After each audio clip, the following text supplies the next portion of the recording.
जी, तो अस्सलाम वालेकुम, कैसे हैं आप सब? उम्मीद करता हूँ आप सब खैरियत से। मैं हूँ आपका हुसैन खान, आपके मन चला है सारा इंटरनेशनल में। तो मैं इस वक्त हूँ दुबई में।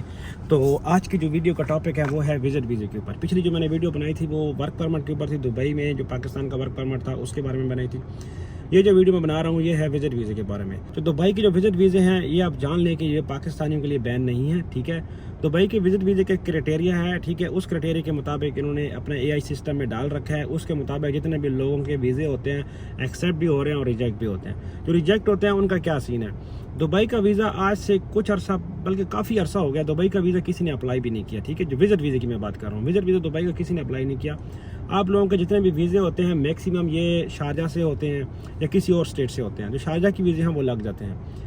तो दुबई का जो सिंपल सा रूल है वो जो मुझे इतना समझ आता है वो ये है कि 35-40 साल से नीचे के जो बंदा है उसके वीज़ा दुबई में लगाओ तो रिजेक्ट हो जाता है मैक्सिमम। इसीलिए लोग शारजा से वीज़ा लेते हैं, ठीक है। तो शारजा से जो लोग विजिट वीज़ा लेते हैं वो पहले भी लग रहे थे और अब भी लग रहे हैं। हाँ, ये हो सकता है टाइम लग जाता है काफ़ी, कुछ लोगों का 1 वीक में आ जाता है, कुछ लोगों का 4-5 दिन में आ जाता है। ऐसा भी हुआ है कि 3 दिन में भी वीज़ा आ गया, ठीक है। तो ज़रूरी नहीं है कि आपका वीज़ा लेट हो रहा है तो इसका मतलब आपका रिजेक्ट हो गया या आपको वीज़ा नहीं दे रहे, ऐसी कुछ भी बात नहीं है। वीज़ा हर किसी का लगेगा इंशाल्लाह, हर बंदे को वीज़ा दे रहे हैं, विजिट वीज़ा दे रहे हैं। तो विजिट वीज़े पे आने का कोई पंगा नहीं है, ठीक है। तो उसके बाद जो विजिट वीज़े का प्रॉब्लम है वो ये है कि यार काफ़ी लोग यहाँ पे आके ना जॉब की तलाश में थे या किसी भी चक्कर में थे। पहले क्या करते थे लोग, विजिट वीज़े पे आके यहाँ 3 महीने का विजिट होता था। तो उसका क्या सीन था कि 3 महीने का जो विजिट है उस पे आके लोग यहाँ पे काम करते थे, जिसकी वजह से काफ़ी प्रॉब्लम होती थी फिर। तो इन्होंने 3 महीने का बंद करके 2 महीने का कर दिया। तो उसमें लोग क्या करते, एक्सटेंड करा के फिर काम करते रहते थे। अच्छा, एक्सटेंड का जो रूल है वो मैं आपको समझा दूँ। पिछले दिन मेरे क्लाइंट आया, उन्होंने बोला कि यार मेरा वीज़ा जो है ना एक्सपायर हो रहा है, तो मुझे ना कोई भी बंदा करके नहीं दे रहा एक्सटेंड, तो काइंडली आप एक्सटेंड करवा दें। मैंने कहा आपने वीज़ा कहाँ से लिया था? उन्होंने कहा मैंने फ़लाँ बंदे से इस्लामाबाद में लिया। तो मैंने कहा जहाँ से वीज़े का एक्सटेंड का रूल ये होता है एक्सटेंशन का कि जिस एजेंसी के थ्रू आपका वीज़ा इशू हुआ है वही आपका वीज़ा दोबारा रिन्यू कर सकता है, हम नहीं रिन्यू कर सकते। तो उसने पिछले बंदे को पैसे बेचारे के नहीं दिए हुए थे, तो जब उसने फिर रब्ता किया तो उसने पिछला लेन देन भी क्लियर किया और सारा मामला उसके सीधे किया। तो ऐसा भी हो जाता है। तो बराए मेहरबानी जो लोग वीज़े पे आ रहे हैं, विजिट वीज़े पे अगर घूमने फिरने आ रहे हैं तो बेशक आइए। अगर जॉब के लिए आ रहे हैं तो जॉब भी मिल जाएगी, सारा कुछ हो जाएगा, बट वीज़ा नहीं लग रहे। अगर आप प्रोफेशनल हैं, डॉक्टर हैं, कोई भी हैं, आप विजिट वीज़ा लगा के आ सकते हैं और आ जाइए, आपको वीज़ा भी मिल जाएगा, सारा कुछ मिल जाएगा। तो दूसरी जो बड़ी बात है कि कुछ लोग कहते हैं कि जी वीज़े बैन है, बैन कुछ भी नहीं है, ठीक है, सारा कुछ वीज़े लग रहे हैं। अच्छा, अब जो लोग फिर वीज़े पे आ जाते हैं, इस टॉपिक पे बात करते हैं कि जो लोग विजिट वीज़े पे यहाँ आ जाते हैं उसका क्या सीन है फिर जब उनका वीज़ा एक्सपायर होता है। तो सीन ये था कि कुछ लोगों ने विजिट वीज़े लगवाए, विजिट वीज़े पे वो इधर आ गए, पाकिस्तान से दुबई आ गए। दुबई में उन्होंने वर्क वीज़ा लेने की कोशिश की, उनका नहीं लगा, वल्लाह आलम किसी भी वजह से नहीं लगा या उनको जॉब नहीं मिली। तो क्या हुआ, उन्होंने ओवर स्टे हो गए। तो बार बार हम अपनी वीडियो में कहते हैं यार ओवर स्टे ना हो जाया करो। ये आपकी हिस्ट्री में, आपकी सारी चीज़ों में ये चीज़ें आ जाती हैं कि ये बंदा ओवर स्टे हो गया। तो बराह करम इस तरह का कोई भी काम ना करें कि जिसमें आपके लीगल डॉक्यूमेंट्स पे असर हो, क्योंकि वो आपके ताहयात आपके वो सिस्टम में आ जाता है कि ये बंदा ओवर स्टे हुआ था। और ओवर स्टे के जो चार्जेस है वो मैं आपको बता दूँ, मेरे सिस्टम में मेरे पास पड़े हुए हैं। ओवर स्टे के जो चार्जेस हैं बहुत ज़्यादा हो गए हैं। पहले दिन का जो वायलेशन है, गेट वे पेनल्टी जो है वो 1000 दिरहम, 1000 दिरहम पाकिस्तानी, 77,000 आपको देने पड़ेंगे, ये आप जहन में रखें। अच्छा, उसके बाद जो दूसरा है ओवर स्टे फाइन है वो है 210 दिरहम्स, ठीक है। उसके अलावा है एस्केप रिपोर्ट, जो रिपोर्ट है वो 2500 दिरहम। तो टोटल मिला के 3710 दिरहम, 3710 दिरहम। भाईजान 8-10 हज़ार का वीज़ा मिल जाता है, वर्क परमिट, ठीक है।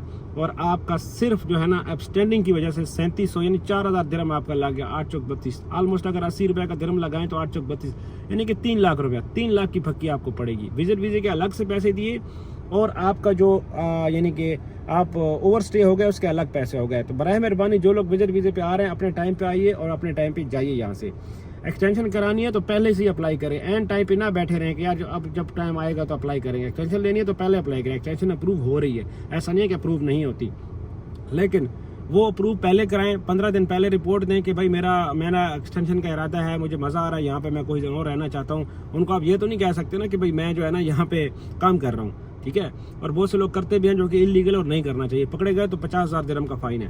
तो मसला ये है कि फिर लोग वीज़ा यहाँ लेके आ जाते हैं, फिर यहाँ के वो ओवर स्टे हो जाते हैं। ओवर स्टे कभी नहीं होना, बहुत ज़्यादा खर्चा, उसका 3 लाख रुपए आपको पाकिस्तानी देना पड़ेगा और एयरपोर्ट पे देंगे तभी आपको छोड़ेंगे।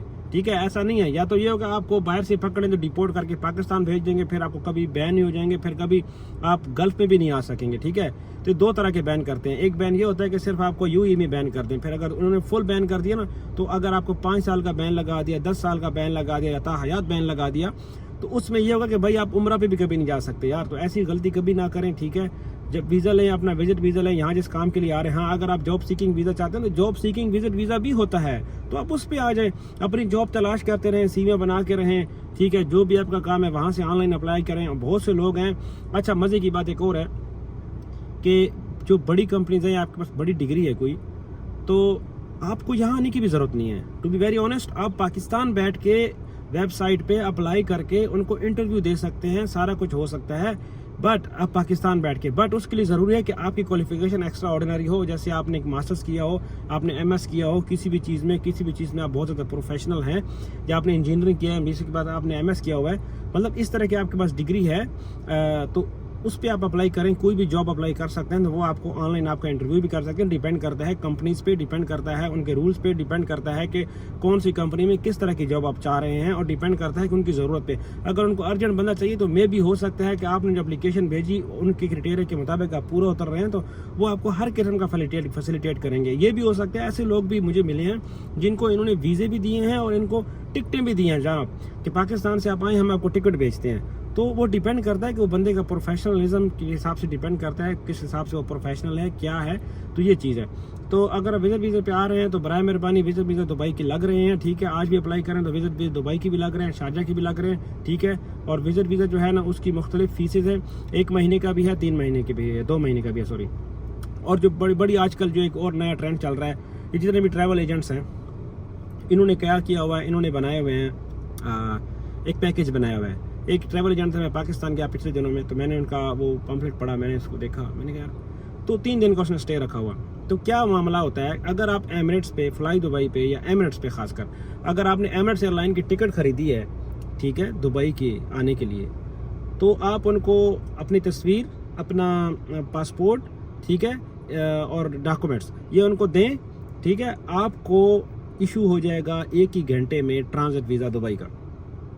ट्रांजिट वीज़ा की जो फीस है 300 दिरहम समथिंग है। ठीक है, तो आपको ट्रांजिट वीज़ा मिल जाएगा बहुत सस्ता। तो इसलिए अगर आप विजिट वीज़ा नहीं लेना चाहते तो कुछ लोग ये भी करते हैं, ट्रांजिट वीज़ा भी ले लेते हैं। तो ये जो ट्रांजिट वीज़ा का चक्कर है, ये मैं आपको बाद में समझाऊंगा कि कुछ लोग जो यहाँ से ट्रांजिट ले रहे होते हैं, तो कितने घंटे का स्टे होता है कि आपको ट्रांजिट लेना लाजमी होता है। तो वो जो लोग, मैं जो बात कर रहा था, टॉपिक पे आता हूँ कि जो वहाँ से पाकिस्तान में लोग 3-4 दिन का यहाँ ट्रांजिट पे लोगों को भेज के, यहाँ से टूर करा के तो वापस भेज देते हैं, तो वो भी सिलसिला है। लेकिन ट्रांजिट वीज़े का सिलसिला कुछ और है, लेकिन बहरहाल ये इसको इस तरह से यूज़ कर रहे हैं क्योंकि इसका मिस यूज़ है बेसिकली। तो बहरहाल ये है कि विजिट वीज़ा अगर ले रहे हैं तो पाकिस्तान के लिए विजिट वीज़ा ओपन है, पहले भी ओपन था, अब भी ओपन है। शारजा के विजिट वीज़े भी चल रहे हैं। अगर आपको विजिट वीज़ा चाहिए, ठीक है, तो बहुत सारी एजेंसीज आप वहाँ से डायरेक्ट ले सकते हैं।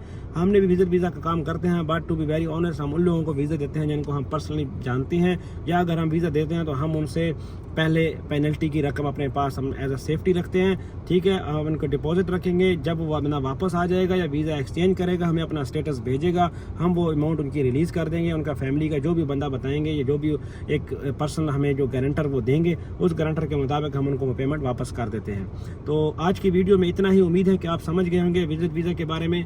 अगर आप ट्रैवलिंग का शौक़ रखते हैं, ट्रैवल नहीं कर सकते, ठीक है, ये ट्रैवलिंग का शौक़ रखते हैं और आप ट्रैवल भी कर सकते हैं, लेकिन आपको पता नहीं कि यार कम पैसों में कैसे घूमा जा सकता है, ठीक है, तो उसके लिए मेरा दूसरा चैनल है SK ट्रैवलिंग के नाम से, ठीक है, इसी चैनल में भी उसका लिंक है। तो SK ट्रैवलिंग के नाम से सर्च करेंगे तो मेरा चैनल है, ठीक है, उस पर आप जाएँ, वहाँ सब्सक्राइब करें।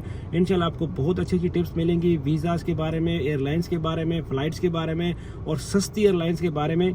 ठीक है, मैंने 20,000 में ओमान घूमा है, ठीक है, मैंने 40,000 में जो है ना जॉर्जिया घूमा है, मैंने 28,000 में अज़रबैजान घूमा है। तो अगर इस तरह की आपको मज़े वाली इन्फॉर्मेशन और मज़े की वीडियोस देखनी है तो SK ट्रैवलिंग पे जाके वहाँ सब्सक्राइब करें, और यहाँ भी आप सब्सक्राइब करें काइंडली। अगर आपने वीडियो फुल देखी है तो आपको बहुत शुक्रिया, आपके तावन का बहुत शुक्रिया। तो मेरे थोड़ा सा वॉच टाइम रह गया है, तो मेरे चैनल को सब्सक्राइब कीजिए और मेरी वीडियोज़ को ज़्यादा से ज़्यादा शेयर कीजिए और बेल आइकन ज़रूर दबाइए ताकि हर आने वाली वीडियो को आपको अपडेट आती रहे। नेक्स्ट जो वीडियो मैं बनाऊँगा वो मैं बनाऊँगा दुबई में रिहाइशें किस तरह हैं, किस तरह मिलती हैं, दुबई और शारजा में कितना फ़र्क है, और मैं आपको गाड़ियों का बिज़नेस और यहाँ पे जितने भी बिज़नेस हैं उनके बारे में फिर नेक्स्ट में वीडियो, अभी मैं निकला हुआ हूँ, वीडियो बनाऊँगा। आज सैटरडे संडे है, ठीक है, मेरा मकसद यही है, ठीक है। तो मिलते हैं किसी एक रोज़ नई वीडियो के साथ। अगर आप इसमें कोई इन्फॉर्मेशन चाहते हैं तो कमेंट कीजिए, मेरा इंस्टाग्राम है SK ट्रैवलिंग के नाम से, वहाँ मुझे मैसेज कीजिए, इंशाल्लाह मैं आपको उस टॉपिक पर वीडियो बना के दूँगा। अपना ख्याल रखिए, keep travelling, keep watching my videos, thank you very much, Allah हाफिज़।